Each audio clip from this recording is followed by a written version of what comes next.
नमस्कार साथियों, स्वागत है आपका अपने YouTube चैनल पर जिसका नाम है डीडी VRJ।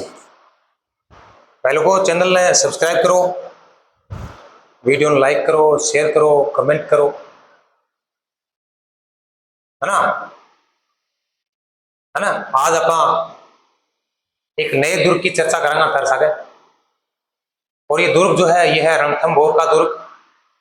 अमीर देव चौहान जो है उसके आन बान शान का प्रतीक सवाई माधोपुर जिले में, और सवाई माधोपुर जिले से 6 मील दूर पड़ता है ये रणथंभौर का दुर्ग जो है। और ये थंभौर की पहाड़ी है उस पर बना हुआ है, अंडाकार इसकी आकृति है। तो इसके बारे में हम आज इसकी जो मूलभूत चीजें हैं, शुरुआत की जो चीजें हैं, इसके निर्माण की जो बातें हैं, इसकी आकृति की जो बातें हैं, उसकी चर्चा जो है आपके साथ आज करने वाले हैं। ठीक है ना। तो बने रहना है हमारे साथ और वीडियो के अंत तक हमारे साथ रहना है। ठीक है, तो शुरू करते हैं। सुनो भाई, देखो रणथंभौर दुर्ग है, ये पढ़ना है। और रणथंभौर दुर्ग जो है ये पड़ता है सवाई माधोपुर जिले में, और सवाई माधोपुर जो जिला है उससे 6 मील दूर पड़ता है। और एक पहाड़ी है उसका नाम है थंभौर की पहाड़ी, उसके ऊपर बना हुआ है। थंभौर की पहाड़ी पर बना हुआ है। और ये भी बताया जाता है रण और थम दो पहाड़ी जो है इसके पास है। रण जो पहाड़ी है वो इसके जो किला जिस पर बना हुआ है उसकी आगे नीचे वाली जो पहाड़ी है उसको रण पहाड़ी कहते हैं। थम यानी स्तंभ जो है वो पहाड़ी जो है इस पर ये किला बना हुआ है। इसकी आकृति कैसी है? ये अंडाकार आकृति का है, अंडे जैसी आकृति का है। और अरावली पर्वत श्रृंखला की 7 ऊंची नीची जो पहाड़ी की चोटियां हैं, 7 पहाड़ियों के बीच में ये बना हुआ है। ठीक है, 7 पहाड़ियों के बीच में बना हुआ है। और इसके चारों ओर जो पहाड़ी है, 7 जो पहाड़ियां हैं वो, और ये जो रण और स्तंभ पहाड़ी पर जो बना हुआ है, इस पहाड़ी के बीच के अंदर गहरी बड़ी बड़ी खाई है, खाई है। और इसको अमीर देव चौहान जो है उसका मैंने आपको पहले ही बता दिया कि उसकी आन बान शान का ये प्रतीक है। और गिरी दुर्ग की श्रेणी में ये आता है, इसको एरण दुर्ग की श्रेणी में भी माना जा सकता है। और इसका माना जाता है पुराना वास्तविक जो नाम है वो था रंतहपुर। क्या नाम था? रंतहपुर। रंतहपुर का अर्थ होता है रण की घाटी में स्थित बसा हुआ नगर। रण की घाटी में बसा हुआ नगर रंतहपुर। रण और पहाड़ी, रण पहाड़ी और स्तंभ पहाड़ी, 2 पहाड़ी है पर दोनों पहाड़ियों को आधार एक है। रण वो पहाड़ी है जो स्तंभ यानी जो किला है, स्तंभ स्तंभ वाली पहाड़ी पे बना हुआ है, उसके नीचे जो पहाड़ी है उसका नाम है रण। और स्तंभ यानी थंभ वो पहाड़ी है जिस पर किला बना हुआ है ना। और इसी के कारण से इसका नाम क्या पड़ा है? रणस्थंभपुर यानी रणथंभौर पड़ गया। रणस्थंभपुर इसका नाम पड़ गया इन्हीं दोनों पहाड़ियों के नाम से। अब बात करते हैं कि इसका निर्माण किसने करवाया। तो भी निर्माण के बारे में सारे जो इतिहासकार हैं वो एक मत नहीं है। इतिहासकार है ना, वो एक मत नहीं है, मतभेद है किसने करवाया। कुछ इतिहासकार कुछ बताते हैं कि 8वीं शताब्दी में हुआ, कुछ बताते हैं 10वीं शताब्दी में हुआ। इस प्रकार से अलग अलग तरीके से बताते हैं। तो हम उनकी सारगर्भित बातें हैं वो आपके सामने शेयर करेंगे कि कुछ इतिहासकार ये बताते हैं, उनके अनुसार बात यह है कि इसका जो निर्माण है वो 8वीं शताब्दी के लगभग में महेश्वर के चंद्र वंशी जो राजा हैं, चंद्रवंशी राजा हैं रंतिदेव, रंतिदेव कि 8वीं शताब्दी के लगभग महेश्वर के चंद्रवर्ती जो राजा हैं उनका नाम था रंतिदेव, उनके द्वारा इसका निर्माण करवाया गया।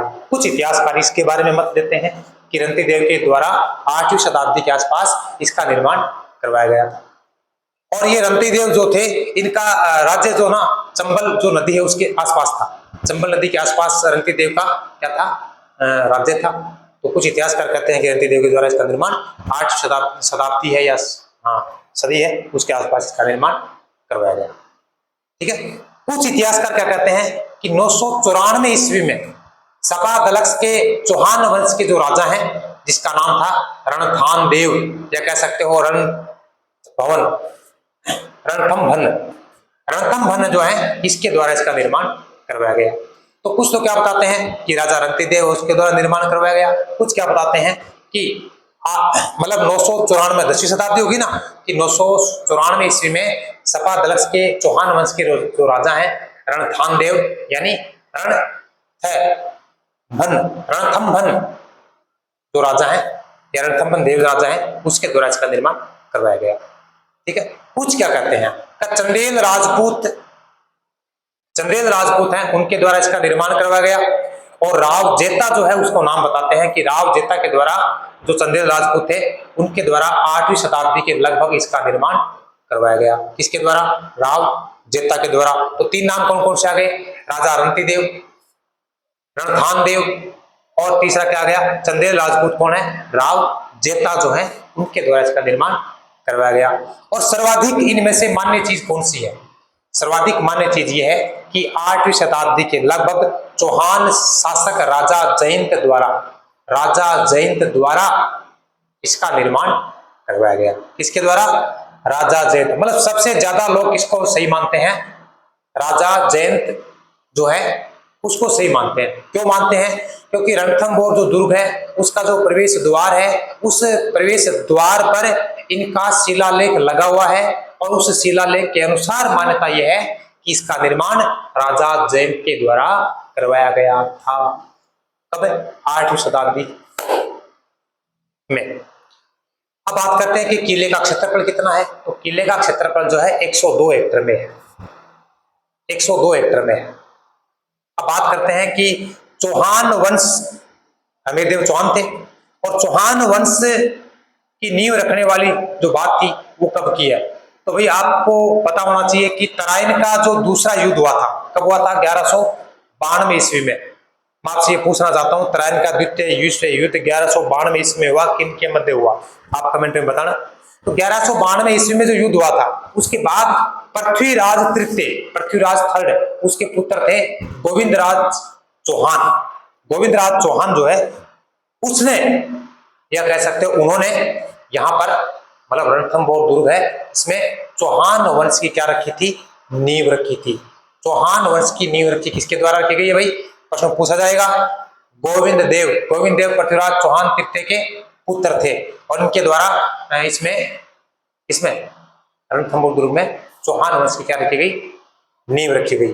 और चौहान वंश में सबसे पराक्रमी योद्धा और सूरवीर यदि कोई शासक इस दुर्ग में हुआ है तो उसका नाम है हमीरदेव चौहान।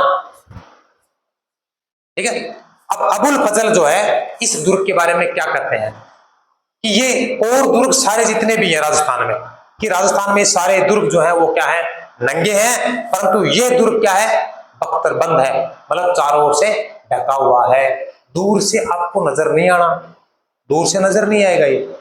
और कविराज श्यामल दास हैं जिनकी रचना है वीर विनोद, वो क्या कहते हैं किसके बारे में? कि इसकी दुर्भेद्यता जो है, मतलब दूर से इसको भेद नहीं पाओगे, आप देख भी नहीं पाओगे। इसकी दुर्भेद्यता ऐसी है कि आप या कह सकते हो दुश्मन सेना जो है, दुश्मन कोई भी इस पर आक्रमण करने वाला है उसको ये दूर से नजर आता भी नहीं है, एकदम पास जाना पड़ेगा तब जाके नजर आएगा। ये चारों ओर से पहाड़ियों से घिरा हुआ है। तो रणथंभौर दुर्ग के बारे में दुर्भेद्यता जो इसकी है, इसके कारण जो बात कविराज श्यामल दास के द्वारा कही गई है वो क्या कही गई है कि रणथंभौर जो दुर्ग है इसके हर तरफ गहरे और पेचदार नाले हैं, मतलब खाई है, चारों ओर खाई है, नाला ही और पहाड़ है। और सारे के सारे क्या है? खाई है चाहे पहाड़ी, वो सारे के सारे तंग रास्तों से गुजरती है। इसलिए दुश्मन के द्वारा वहां पर उस पर आक्रमण करना उसको इतना बड़ा ही कह सकते हो दुर्गम कार्य था, जटिल कार्य था। ठीक है। तो यह एकमात्र ऐसा किला है राजस्थान में जो दूर से दुश्मन को या दुश्मन सेना को नजर नहीं आता है। इसके बाद एक इतिहासकार हैं जिनका नाम है ओझा, हीराचंद ओझा। वो क्या कहते हैं कि रणथंभौर का किला अंडाकार आकृति का है, अंडाकार आकृति वाले एक ऊंचे पहाड़ पर स्थित है। इसके चारों ओर की पहाड़ियों को किले की रक्षार्थ क्या माना जाता है? कुदरती दीवार माना जाता है। कि ये जो किला है रणथंभौर का, इसकी आकृति कैसी है? अंडाकार आकृति है और एक ऊंचे पहाड़ पर स्थित है जो चारों ओर क्या है, पहाड़ियों से घिरा हुआ है। और ये जो चारों ओर से पहाड़ियां घिरी हुई है, ये पहाड़ी प्रकृति ने अपने आप बनाई है, किसी ने बनाई थोड़ी है। और ये रक्षा करती है किसकी, इस किले की, और इसको कहते हैं कुदरती दीवार। ये बात किसके द्वारा कही गई है, हीराचंद ओझा के द्वारा। ठीक है, इसका दूसरा नाम भी कह सकते हो आप, दुर्गाधिराज भी इसको कहते हैं। ठीक है, और लास्ट में एक बात वापस और बता दूं मैं आपको कि हमीर की आन बान शान का ये किला क्या है, प्रतीक है। अब एक एक जो बात है उसको विस्तार से आपके सामने चर्चित करते हैं, बने रहे हमारे साथ। तो अपना दुर्ग कौन सा है, रणथंभौर।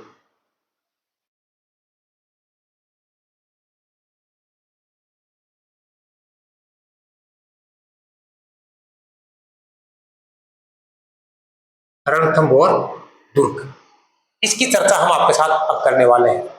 कहां पर है, तो सवाई माधोपुर। और सवाई माधोपुर से ये 6 मील दूर है, 6 मील दूर है भाई। कहां से, सवाई माधोपुर से। ठीक है, और अरावली पर्वतमाला की जो श्रृंखला है, अरावली पर्वतमाला की श्रृंखलाओं से घिरा हुआ है।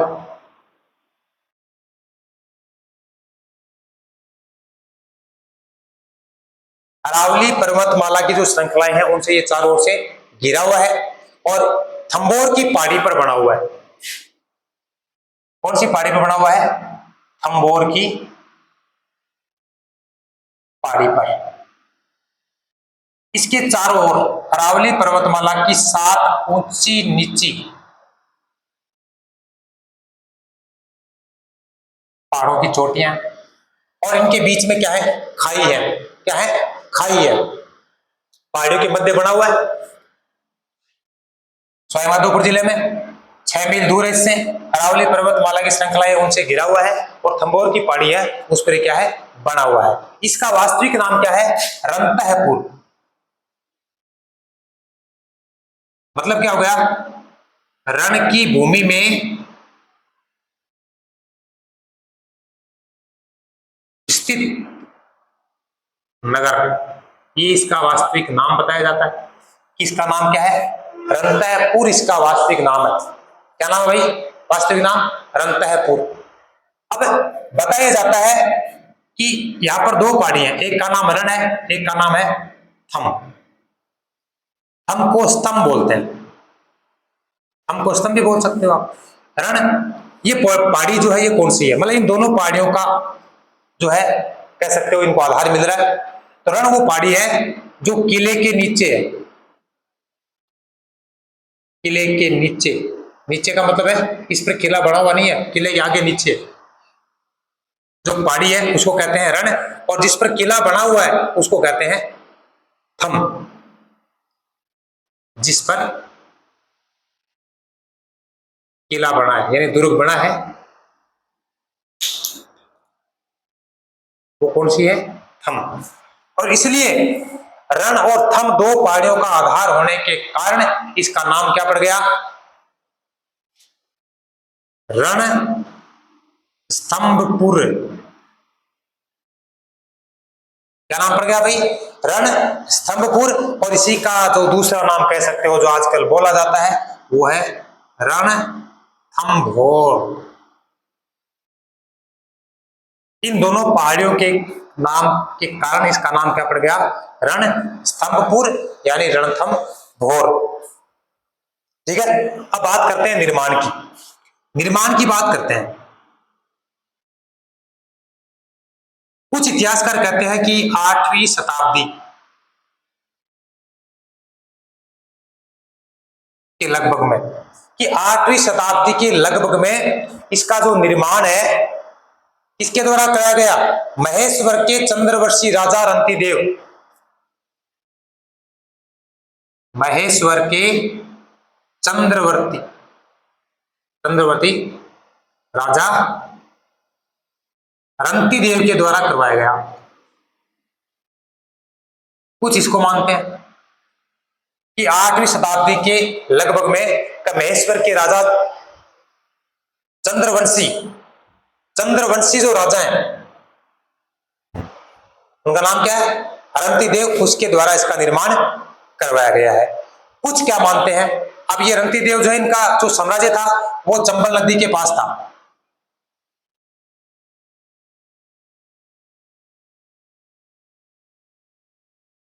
ये बात भी कई बार हो सकता है पूछी जाए कि चंबल नदी के पास राज करने वाले महेश्वर के राजा चंद्रवंशी राजा जो है अरंती देव, इसका निर्माण जो है इनके द्वारा करवाया गया। इसके बाद यदि बात करना चाहें आप तो नाम क्या आता है कि 994 ईस्वी की बात है कि सपा दलक्ष के चौहान राजा रणथान देव,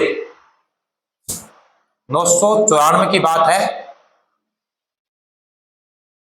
सपा दलक्ष के राजा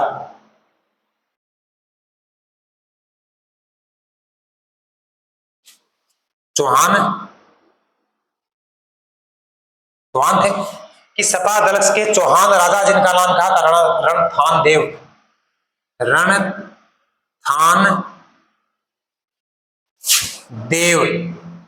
और रणथान देव जो है इनका दूसरा नाम भी क्या है, कोई बता सकता भी? दूसरा नाम है रणथंभन, रणथंभन देव, इनके द्वारा करवाया गया। कुछ इतिहासकार ये मानते हैं कि 994 ईस्वी में सपा दलक्ष के राजा जो है, मतलब चौहान वंश के जो राजा हैं रणथान देव या रणथंभन जो देव है, इसके द्वारा इसका निर्माण करवाया गया। कुछ इतिहासकार क्या बताते हैं, कुछ इतिहासकार ये बताते हैं कि इसका निर्माण जो है वो कब करवाया गया कि 8वीं शताब्दी जो है उसमें इसके द्वारा, 8वीं शताब्दी में, पहला भी 8वीं शताब्दी में है, ये 10वीं शताब्दी में हो गया। और तीसरा कुछ क्या बताते हैं कि चंदेल राजपूत राव जेता जो है उसके द्वारा निर्माण करवाया गया। राव जेता, 8वीं शताब्दी, इसका निर्माण किसके द्वारा कराया गया? राव जेता के द्वारा कराया गया। चंदेल राजपूत थे ये, तो ये भी बात कर सकते हो कि चंदेल राजपूत राव जेता के द्वारा 8वीं शताब्दी में इसका निर्माण करवाया गया, ये भी कहा जाता है। और सर्वाधिक मान्य बात कौन सी है? सर्वाधिक मान्य, सबसे ज्यादा किसको माना जाता है? सर्वाधिक मान्य, सबसे ज्यादा कौन सी बात मानी जा रही है इनमें से, या कोई अलग है? तो भी वो अलग है। माना क्या जाता है कि 8वीं शताब्दी के लगभग चौहान शासक राजा जयंत, 8वीं शताब्दी,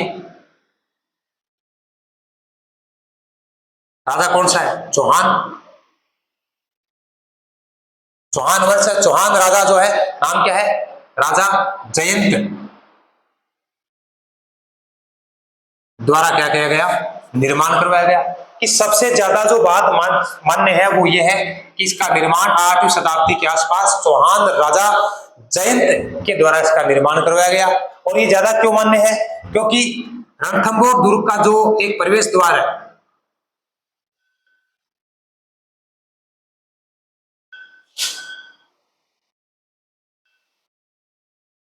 उस पर क्या लिखा है? एक शिलालेख है, उस शिलालेख के अनुसार उसमें बात लिखी हुई है राजा जयंत की।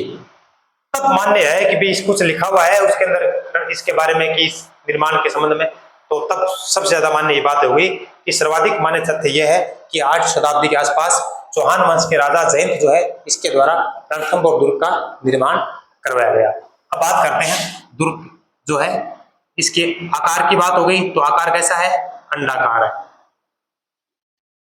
अंडाकार आकृति का है, 7 पहाड़ियों से घिरा हुआ है और गिरि दुर्ग की श्रेणी में आता है।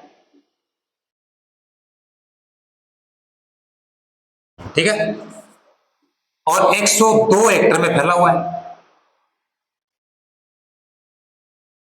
102 हेक्टेयर में फैला, इतना बड़ा है 102 हेक्टेयर में। और तराइन का युद्ध हुआ था दूसरा 1192 ईस्वी में। मैंने पूछा था आपको किसके बदले हुआ, बताना कमेंट में। 1192 ईस्वी में हुआ और इसके बाद इसके पश्चात, इस युद्ध के बाद पृथ्वीराज तृतीय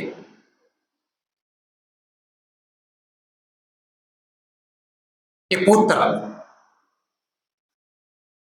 गोविंदराज चौहान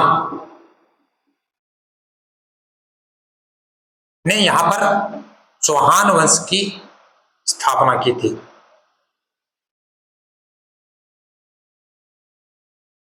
नींव रखी थी। तराइन के युद्ध हुआ था 1152। तराइन का जो युद्ध कौन सा, दूसरा है, भी सेकंड से दूसरा है। तराइन का जो दूसरा युद्ध हुआ 1192 में, उसके बाद पृथ्वीराज तृतीय के जो पुत्र है गोविंदराज, उन्होंने रणथंभौर दुर्ग में चौहान वंश की क्या रखी थी, नींव रखी थी। अबुल फजल क्या कहते हैं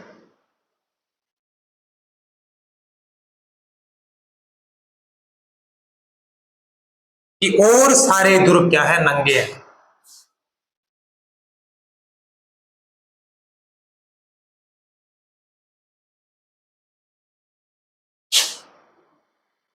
ये क्या है,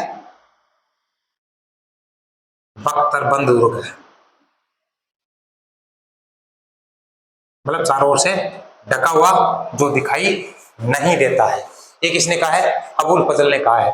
और श्यामलदास जी हैं, उन्होंने दुर्भेद्यता जो है इसकी, उसके लिए भी बताया है कि चारों ओर से बहुत गहरी गहरी खाइयां हैं, पहाड़ हैं और नाले हैं। तो रास्ते इस प्रकार से हैं कि वहां उन रास्तों से इस दुर्ग पर जाना बड़ा ही मुश्किल कार्य है, मतलब तंग रास्तों से होकर ये जो दुर्ग है उसका रास्ता गुजरता है। तो ये भी बात उन्होंने लिखी है। और राजस्थान का ये एकमात्र ऐसा दुर्ग है जो शत्रु सेना को दूर से दिखाई नहीं देता है।